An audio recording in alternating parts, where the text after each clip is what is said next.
Hello, yes, I am gonna be that person that tells you to start saving for Christmas.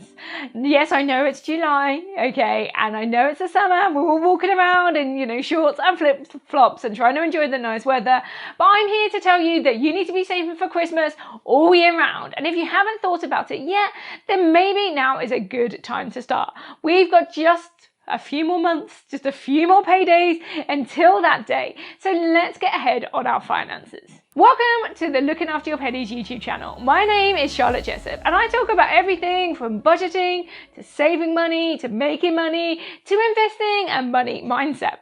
I'm really passionate about securing people's financial futures and helping them get ahead when it comes to money. So in this video, I'm going to be talking a lot about Christmas. And yeah, maybe I should have put my hat on and got a few jingle bells and stuff like that. But this is out of season. You might be watching this in December and being like, oh, okay, she recorded this in the middle of the summer. What is she like? But this is the thing. We need to get ahead when we start thinking about Christmas. We know when Christmas is going to be. It's the same day every year. Nothing is more consistent than Christmas, okay? So we can plan for this and we should be planning for it to make sure that it's not a burden on our finances. So I'm going to cover several topics in this video, giving you some background as well as some helpful hints, tips and strategies as to how you can start saving for Christmas now and what things you can do to give that a boost. So let's jump in with why start now. Well, we have just maybe 5 paydays left until Christmas, and I think most of us normally start thinking about it in the autumn. Now, you might get to that time and then you're just like, oh, all my money is going to go towards Christmas for, October and November. And then you'll find yourself without maybe a bit more fun money. And this could maybe be the first Christmas in, a while where we're not stuck indoors and not able to see our friends and family. So wouldn't it be great if this Christmas 2021 was actually a good Christmas and we had the money to be able to do the things that we want, as well as just, pay for the turkey and the kids' presents. So it's essentially a way of easing the financial burden of Christmas. And the earlier you start, the better. Now, I'm the sort of person that starts saving for Christmas in January. So I have something called a sinking fund. So this is essentially just a little, pot or, section of my bank account, separate savings account, something like that, where I've called it Christmas and I transfer an amount of money into that pot every month. Now, if you are just starting in July, when this video comes out, then think about how much you need and then transfer that or a part of that into a savings account each month until you're ready to spend it. So how do you calculate how much you need? Now, the first thing is to work out how much Christmas actually costs you. So normally there are some expenses for presents, food, maybe new clothes, you want a sparkly top or a Christmas jumper, something like that. Maybe you want, a new outfit for the work's Christmas do. Maybe you want some spending money for that.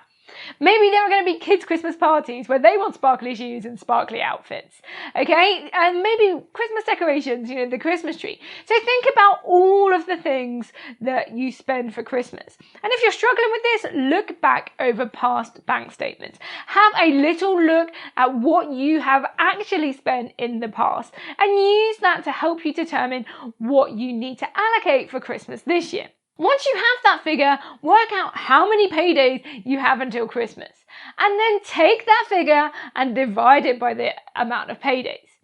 You will then find that you've probably got some number that you need to be putting aside for Christmas. You can do that. You can open another savings account. If you have a banking system that allows you to have, subsections of your bank account, you can maybe move the money into one of those subsections.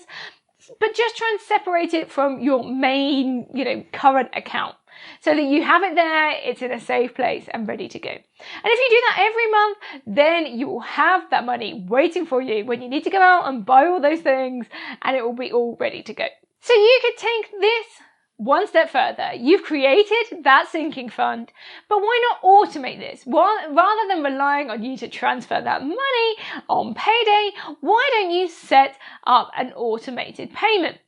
So let's say you've worked out you need to put £100 aside each month until Christmas. So why don't you set up a direct debit or a standing order to move that money into the savings account for you? This will take some of the pressure off of you remembering to do that and you making sure that that happens each month. I mean, it can be super easy to forget. So why not set up an automated payment into this sinking fund? Whilst we're on the subject of sinking funds, you might want to subcategorize your Christmas fund as well. So you might want to have separate pots for, say, things like Christmas presents, Christmas food, Christmas fun. And then set an allocated amount to each of those. They might come with different levels of priority. And if you're not quite sure on your income, or whether that's, going to be up or down, or if it's going to be able to stretch, then you can maybe set priority goals for those, fill the most important ones first, and then trickle it down and see others as you have more money. The bottom line is that you're going to be spending this money anyway. It just depends whether it's going to come out of November's paycheck or whether you spread it out and take it out of July, August, September, October's as well.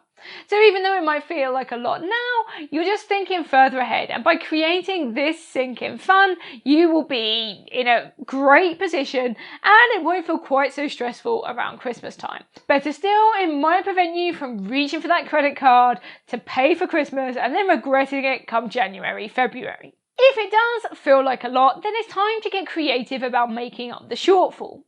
So let's say you've worked out you need £500 and that works out at £100 per month between now and Christmas, and you're thinking that is terrifying. I haven't got an extra £100 per month in my budget, so where is that money gonna come from? Well, this is where you need to get your thinking cap on and find other ways that you can top that up. So maybe you could try selling a few bits and pieces. So one thing I love to do around, normally a bit closer to Christmas, is speak to my kids and say, right, Father Christmas is coming, he's going to be bringing you some new toys. Which of the ones that you've got at the moment do you no longer play with? And can we sell those and you can have the money? Or, we could put the money towards something else. Think about having a bit of a clear out. You can do this with your own stuff and other things around your house. So have a little declutter and put that back into the Christmas pot. Maybe you could have a look at a few side hustles. So there are some great ones online, everything from surveys to match betting. Maybe you could open up an Etsy shop selling digital products. I've got several videos around how to make extra money from, side hustles and passive income. So go and check those out to see if you can get a few more ideas. The other thing you can do is actually just look at your job. Is there a way that you can maybe get some more hours or increase your income that way?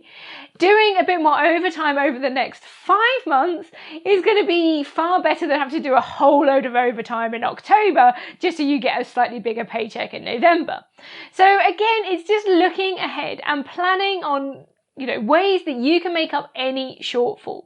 And then the last one is think about different ways that you can save. So it doesn't all have to be about the cash that you've got. Maybe there are some other ways that you could save money that aren't cash.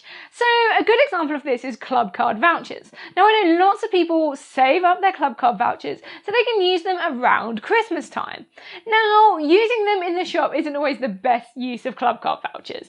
But if you need to take that, to be able to afford the food at Christmas, then, do what you need to do. Sometimes they do events where they double up points or triple up points. It's also worth making sure that you are taking advantage of the club card points that you have available. When you get the little bonuses through the door, are you making sure that you are taking those to the shop and scanning them in each time? Alternatively, you could use your club card vouchers for things like restaurants or trips out as your Christmas meal, do whatever you want to call it. If you like to meet up with friends, well, maybe you use club card vouchers for that instead. So that's another great way to take some of the cost of Christmas and, pay for it with something that isn't necessarily your own money. Something else that I've seen people do is they try and save Amazon vouchers. So there are a few places that offer Amazon vouchers in exchange for jobs. This can be things like surveys, or maybe you sign up for a new insurance provider and they give you an Amazon voucher. All of these things can then be stored on Amazon. You can put them on there and you can save that as a way to buy presents around Christmas time. So you're not necessarily saving your own money, you're still doing this work and you're storing buying these Amazon vouchers. Most of them last a long time, so you can pretty much do this all year round and just build up a pot of Amazon vouchers to pay for the presents instead. So you can get creative about using something else to pay for these things. It's also worth looking at the discounts that you have available. So this can be things like maybe looking ahead to Black Friday, looking at the items you maybe want to buy at that time, and seeing if they come up at in the Black Friday sales. And if they do, you get a bargain. And if they don't, then you just have to buy it at the normal price. What you don't want to be doing around Black Friday is doing things like, oh look, that looks cheap, I'll buy that. So if you can kind of do some planning in advance, then you can take advantage of those discounts. So there are lots of great ways that you can get prepared financially for Christmas. You just need to get a head start. So that is why I'm telling you right now to start thinking about Christmas. Start saving as much as you can towards it, start looking at more creative ways that you can make up the shortfall, and start looking at the other options that you have to pay for that. A sinking fund will go a long way to helping you out with this. So look at how you can set one of those up and start, sending money in that direction. Honestly, it will make for a far less stressful Christmas, and it might stop you reaching for that credit card and, like I say, regretting it in the new year. Thank you so much for watching this video. You can check me out on my other social media channels. And if you're in a position where you want to learn more about your finances and maybe just get ahead financially and ditch some of the stress and worry that comes with money sometimes, then please do check out the Money Nook. This is my financial education membership. It's for people like you that want to learn more about their money and take bolder steps to save, make money, invest money, and do the basic things like budget as well. We have lots going on in there, from live Q&As, workshops, courses, and group coaching, as well as a fantastic community of members who are currently working towards some great financial goals. So a big thank you for watching. Don't forget to hit that like, press the subscribe so you get to see my future videos. There's 2 going out every week. A big thank you, and I will see you in the next one. Bye.